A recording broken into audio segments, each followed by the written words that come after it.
Let's start. Okay, so maybe if you can tell me a little bit about your background before you became a data steward, like what did you study? I studied biomedical sciences at the University of Leiden, both the bachelor and the master's, and then I went into data management consulting in the commercial sector. Oh, that's very cool. Yeah, Okay, so you worked for a company before as a data yeah, manager. Wow. Okay, not as a data manager, but as a consultant. So I led projects where, for example, you had to implement a data platform. okay, Those kind of projects. okay. And was it Yeah. also in the health sector or no? No, no. In the pharmaceutical sector, one, and one assignment I also had in the no, two in the semi-public sector, and then Huh. I mainly did long assignments. Cool, nice, okay. So can you summarize how you got into data stewardship? Like you are now at a regional hospital, right? Yeah, Yeah, yeah. I'm now at okay. the regional hospital.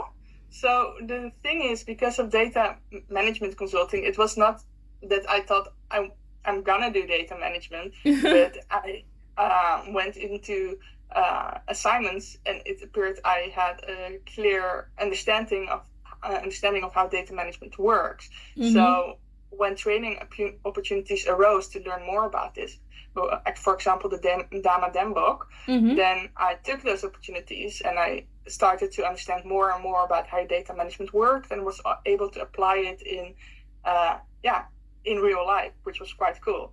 And Yeah. then this came by because I missed the hospital setting Mm-hmm. a bit, which actually combined my research background from my study into the with the data management Mm-hmm. uh, stuff I've been learning before I got into this position. So it was quite a great combination. Okay. And yeah, that's why it's for me also really nice because I can see it more from the perspective of how is data management when you're in a company that's a bit further into their maturity. Mm-hmm. And I can also see it from the perspective how is it for a researcher and how can we actually make this more applicable to them. Because if there's one thing I've learned from doing data management consulting is that a lot of people don't like the word data. Yes, true that. So Yeah. yeah, so you actually have to learn quite a few strategies to Mm-hmm. actually get people enthusiastic about For this. sure. And that is Yes. also what happens in this position. There are people that are enthusiastic about this because they see the opportunities, and Mm-hmm. some people that, yeah, when you let them, show them the opportunities, then they're also like, oh, this is actually quite cool, and I'm Yeah. very happy that we can do that. And Yeah, then indeed. But it gets I easier. recognize it when we Yeah, started like 6 years ago. Yeah, it was about a lot of awareness, I think. So yeah, totally recognize it. And we're really interested in your role as a data steward where you are because it might be that it's very different from our role at a university. Can you tell me a little yeah. bit about your daily work life? Yeah, of course. So one of the things to get clear is data stewardship in regional hospitals is still very new. Mm-hmm. So where universities are already at this point that everybody knows how to do data management, and there's for the research part there's data management policies in place and things you and services. In most regional hospitals, they are not or are not Mm. yet. They're being developed right now. So on the maturity level, we're like where the universities were 10 years ago, maybe 15 years ago. We're Okay. starting right now. So for me, the daily tasks are, for example, writing policy, determining Mm. how we go further, but also helping researchers understand what they're doing and trying to Mm-hmm. manage the data, help write with subsidies because they also have a data management part Mm-hmm. that they want to, of course, have as best as possible for the best results we can have, writing and controlling data management plans, being part of the NIET WMO Yeah. commission. Yeah. Yeah, Yeah. but more like those kind of things. So it's very, yeah, it's not like you're very specified to do one task or one service. Mm-hmm. You're doing all of them because Yeah. you're Yeah. it's still being built and you're Yeah. determining what's needed for that hospital and what isn't. at this point Absolutely. in time. Okay. Yeah. Yeah, I think it sounds really really familiar as well. And later on, of course, you might also specialize in one field, right? Yeah. Something that you, what is it that you would like best? For example, policy or education or, uh, yeah, compliance. What do you think is would be your favorite? Ooh, I really like talking a lot with people, Mm. and but I also did my first assignment was in compliance Ah. together, and I noticed that things like data quality are things I feel very passionate about because I actually see the difference when people have better data quality, Yeah. and you can always make funny jokes when you see bad things of data quality, which is something I really like. So yeah, if you see something really weird happening, then you can make a joke out of it with the researcher, and then they're like, "Oh, yeah, Okay. that's true." Like, yeah, like the blood pressure of 2 is not possible, for example, and they're like, "Yay!" Very happy that we both realize that blood pressure of 2 is not possible because that person is still living. So those kind of things, I think, are quite fun to mess around with, also with other people, but also to try and make data less of a theoretical part, but more Yeah. of if we do this, it helps us. It also can be fun, and you can make funny things out of it, and Mm-hmm. just True start with that, it. yeah, indeed. And you say you see researchers, so I'm just curious. So is it like PhD students or more like professors or like, yeah, which kinds of researchers? Both, I see both. Okay, So it cool. depends on who has the question. Mm-hmm. It's also because I'm used, like, not using, but I like uh, researching stuff with GTQ a lot. I Mm-hmm. don't know whether you know that program, but it's an AI program for our EPDs, where you Ah, can, which you can use to get big data sets out of it based on your APD. oh, okay. So on your ECR, on your electronic patient dossier Records, yeah. records. Yeah, Wow, okay, wow, yeah. that's really interesting. So No, I didn't know about it. No. yeah, so we have CTQ to do that, and Mm-hmm. um, because I have been helping quite a few researchers with building their queries, controlling Mm-hmm. their data, determining what they need and what they don't. Mm-hmm. You notice that you don't only get the PhDs, but also the more, uh, senior Mm-hmm. researchers, because it also helps them determine, for example, whether they have enough potential patients in the Yeah. next year that they can ask, or whether they're like, okay, our power says that we need 200 people, but if we look with our inclusion criteria, we can see that only 50 people have an appointment at this point in time Mm-hmm. who potentially could be included. Is this something that's worth it or not, or should we just do something else? And Okay. it's a very cool program. Nice. Yeah, I think maybe the research nurse here uses it because I Yeah, have heard to, yeah, so your role seems similar also to what she does, and she's also been wanting to be called data steward as well because, yeah, I think it's really that's really it. Do you, which kind of competencies do you think are that you're like, oh, I want to invest in knowing, for example, more about GDPR or more about a certain program or a certain language, programming language? Like, what do you think is really would be cool for you to learn now? yeah. So I think the GDPR is one of the most difficult parts right now, Mm-hmm. especially in context of the uh, EHDS, Mm-hmm. because what I see is that there's a lot of new opportunities created through the European Health Data Space Yes. Act, Mm-hmm. but nobody is quite sure yet what that will mean compared to the GDPR. So Mm-hmm. there's going to be a lot more that we're able to do, that we will have to do, which also our privacy officers probably won't be very up to date about, Mm-hmm. or not necessarily up to date, but focused, because they're focused more on the health part and sometimes a bit less on the research part, which is logical because you have so many questions around the health part. And Yeah, when research is secondary, you get less focus for on sure. the research. So that is really something that could interest regional data stewards to actually know more, and also to be able, together with the privacy officer, determine where the changes will need to take place in in their privacy related questions, because now everything is of course closed with the GDPR. Yeah, for sure. But what I also notice is data stewardship as it is now is more of a change management role and not necessarily a technical role yet. Yes, and that's true. It becomes more technical if you have more people doing it, because you can actually specialize in what everybody is going to do. But right now, at the beginning, it's always a policy-based role together with just starting things off and doing something. Yeah. So trainings that can help also build a vision or look into how we can get these hospitals further together, because you know that all the hospitals will have to have a research data management policy, for example.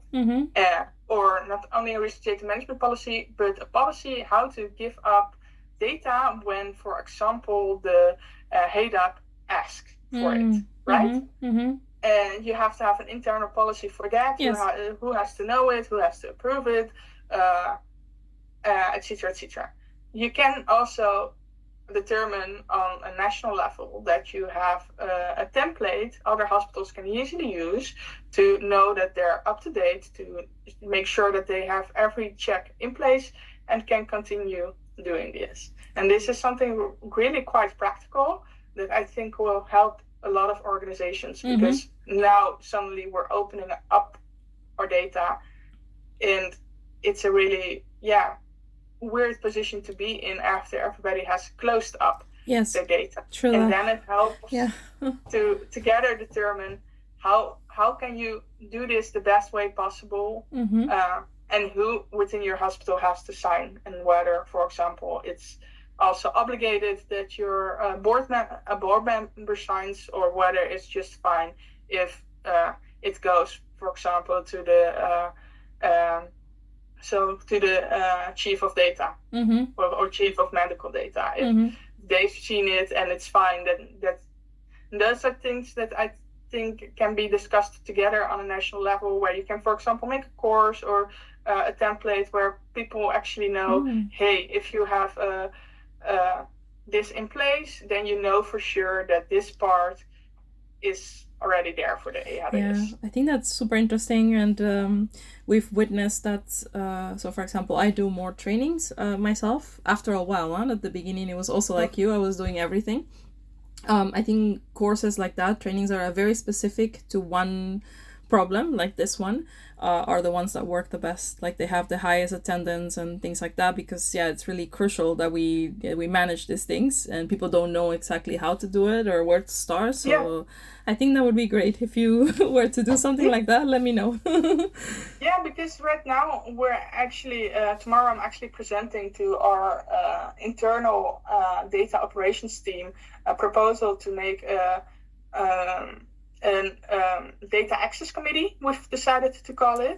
Cool. And that will first start with the scientific base, because we thought that is perhaps best. We were inspired by the Maximum Medical Center, because they also did something similar, and just to ensure that we already have the right people in place, that we can already think about where are we going to build the infrastructure of the data, how are we going to share it, what's possible, what isn't.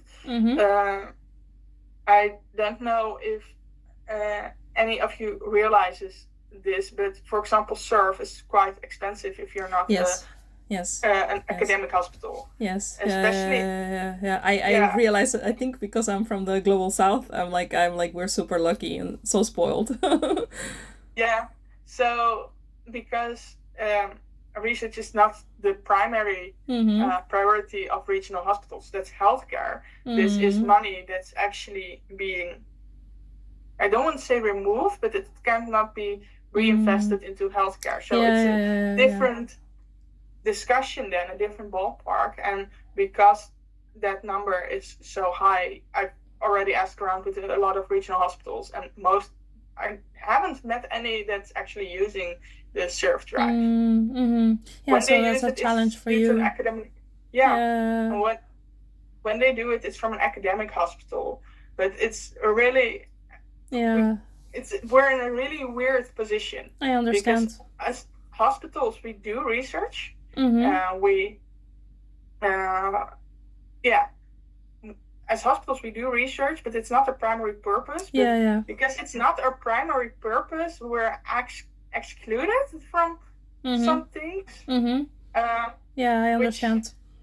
makes it really a Yeah. weird position to be in, because you want us to do Yeah, research because we see the largest patient population. For sure. Yeah, indeed. Yeah, absolutely. Yeah. Yeah, and I think in the past when they weren't data stewards like you, I was kind of like a middleman. So they would find like a researcher at the university hospital here in Maastricht to collaborate with, so that we could help them with the surf, with the storage, with everything, the data stewardship. But at least, yeah, it's positive that you're now there. I think it's yeah, and those are questions that are there, but it's also for a university hospital, you've already fixed it. So it's really great because you already did the basic framework.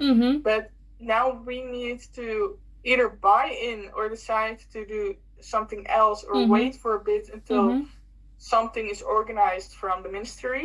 Right. Because I do think that the ministry needs to organize something like that. Yeah, hopefully. But yeah, the cost use rationale is different. Yeah, for sure. Yeah, and the benefits might be more like long term. If you learn about a certain disease or something, of course that's gonna improve healthcare, but maybe not now, not in. Yeah. No, not necessarily that, but we do publish like more than 100 papers a year. Oh, so wow. we do a lot of. There's a lot of research. Yeah. Or at least we're associated with it. There's a lot of research in our hospital. Right. But the question is, for most data sets are very small. So are you gonna pay a lot of money for small data sets, which you can also put as SharePoint, which is perhaps less safe, but it's in our internal systems, and if we think we're fine, then indeed, that's true. Yeah, absolutely. Yeah, indeed. Here we developed a repository, but yes, that's also a lot of money investment, like to develop that kind of technology. And it is powered by Surf, partially. Yeah. So yes. And when you're an academic hospital, you already invested that money. You've already done it, and we're not talking about 100 papers a year, but we're talking about 100,000 papers a year. Yeah. True that. Yeah. So the ballpark is different. The amount of data sets is different, and the amount of data is different. And then the discussion also changes, because yes, it might be more safe, but if it's going to cost a lot of money, and we only have like 30 or 40 data sets a year that are interesting, perhaps we don't think that this is the investment that's quite worth it. Right, yeah. Or at least that's not a decision I have to make, but that's how you can look at that. Yeah, for decision. Sure. Yeah, indeed. So you were talking about a few projects. Can you maybe talk to me about some of the policy that you're writing currently, or that you're helping to draft? Yeah. So what we did, I had a trainee. And together with a trainee, I developed a priority matrix based on the handbook for data stewardship that was published online. I thought I found it through Halterai. And we took those subjects. And my assumption, which was carried by the rest of the team, was that if it's a subject that's written in the health in that handbook, then it's a subject I need to have an opinion about. So it's a subject that I need to have a policy on in some way or another. And whether it's only a few sentences like, oh, we're just doing it like this and this and this, or whether it's something more elaborate, that depends on the subject. But at least those have been identified as the root subjects I, as a data steward, need to have an opinion on. Because AI is also a big subject for the trainee. I made that his project to develop AI policy in research for me cool. in our hospital context. It's very nice. For myself, I split those subjects into five titles for policy papers, I call them. First was focused more on data security. So then we have it about data access, but also on on how to share with other parties, on what kind of things you have to look out for example. Now I'm almost done writing the one about infrastructure, and then afterwards I have three others. One is based on publications in research, one is based on around data quality, I think, and one is and monitoring, and one is based around I forgot that, but it's based on the hands. So it's nice.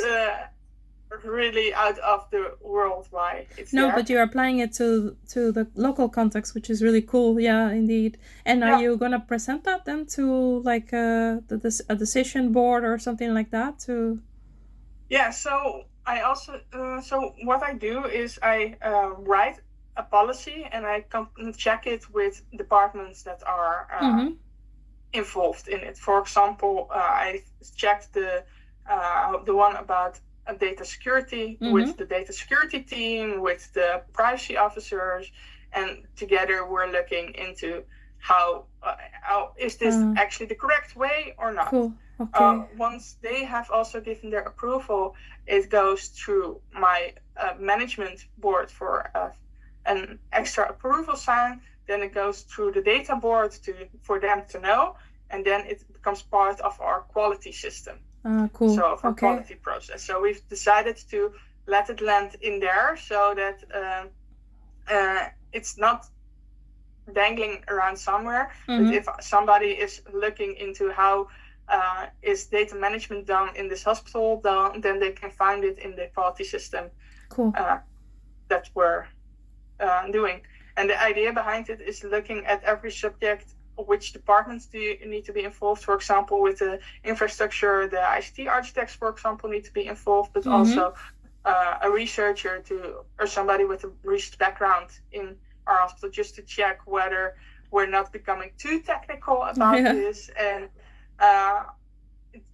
the data steward for the BI also is going to check it just to see whether we're on the same line in what am I saying is research infrastructure and what I'm saying is not my I don't want to say responsibility, but what is for other people to pick up on within our hospital. Cool. Yeah. It all sounds like very exciting. Like you're really putting together this ecosystem of data management. And I think that's a really cool opportunity also for yourself. And how I look at it is a lot of stuff is always already being done. That's always the case. You're never starting at zero. Sometimes it feels like you're starting at zero because there's no policy, but you're never starting at zero. You're just it's just not known yet where you are at that point in time. Yeah, indeed, absolutely. The writing of policy based on subjects that are also used in other hospitals is an easy way to get a measure of where are you as a hospital at this point of time, and also what do you need to do. And the first writing of the policy is just what is happening right now, and also a bit like what are we going to change in the next half a year. For sure. But mainly what's happening right now and what do we have to write down so that we know what's happening right now. And the updates based on that will happen because we know what we're doing for data management, because we're doing a lot for data management anyway. Yeah, that is true. And every hospital is doing that, because it's not like somebody can hack into their system and take the data and be done. So a lot is already happening, and a lot of different people are already involved and looking at it. But it's just because there is no central person to organize this, it's just floating around in different kind of bubbles. And you indeed, have to bring it back together again. Yeah, indeed. And that's, I think, an advantage of the life science or health sciences is also that I think mostly everybody knows that is data that you're working with. Because when I worked in the humanities before, sometimes they don't even know that what they're working with is data, so that's even harder. So I think we have an advantage there. Yeah. And the disadvantage that you have with health is that it's the most precious data That in the is true. world. That is true. Yes, yes. And that is also why I grasp back to the DPR, because it's the one of the most precious data in the world. We have a lot of different obligations that I didn't have in the commercial sector to keep track of, or for the anonymization and how you can do this the right way. True that. And that also makes it quite interesting to know more how we're gonna have to do this in the future. Yeah, indeed. So that was my next question. So I think you've been in the role for how long now? I started the 1st October, and it's almost the end of May, so a few months. 8 months. 8 months. Okay. Yeah. Cool. Maybe it's too soon to ask this question, but how do you see yourself evolving in the role, or maybe you want to continue with a PhD, or how do you see your career evolving in the future? I first want to settle that it's built quite robustly here in the system, so that everybody knows there is policy, that you can find it back, and that people not necessarily are reading policy, but they know how to find it. Like, you don't have to live by it, but you know you can find it when it's needed.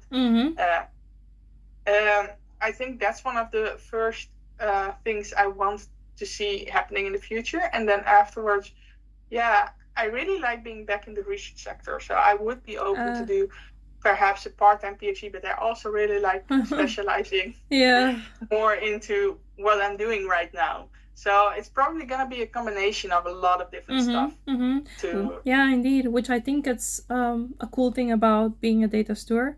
At least for me, it has been. So I also have a research background, and it has allowed me to continue to do research, even like you say, like part-time. So for example, the Learn Fair, that's a project I'm doing now, and so you can do many things within this role, which is really cool, I think.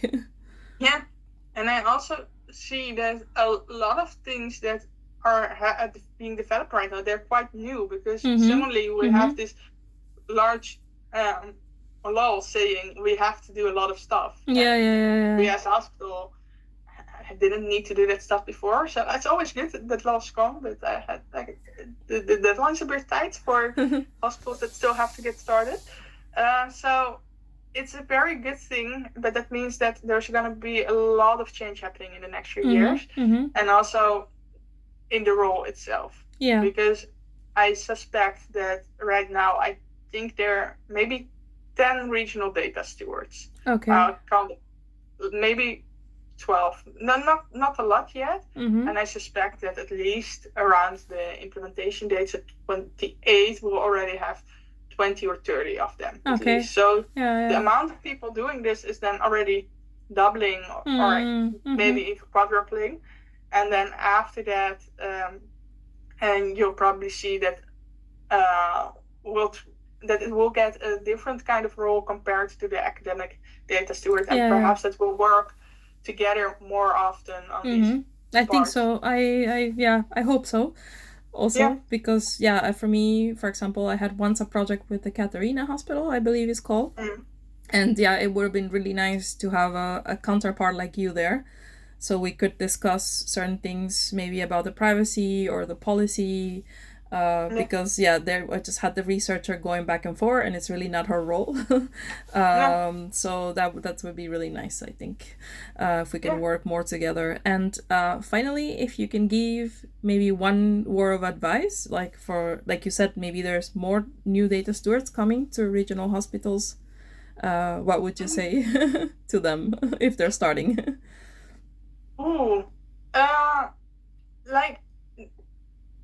Just try something out. It may sound like a lot. It may sound like there's a lot gonna need to be happening, and that the hospital still feels very underprepared. But there is a lot of stuff happening already, and if you just start out trying stuff and just seeing whether it works, whether it sticks, and also come back to other regional data stewards that are struggling with the same, it will be fine. Like at the end of the day, everything will turn out fine because we're doing it together, we're learning together, and perhaps we'll make a mistake along the way, but then we know that that's a mistake because we didn't know that beforehand, True and then that. we'll Okay. we'll learn from that together. Yeah, indeed. Okay. Well, thank you very much. I'm gonna just close the recording now.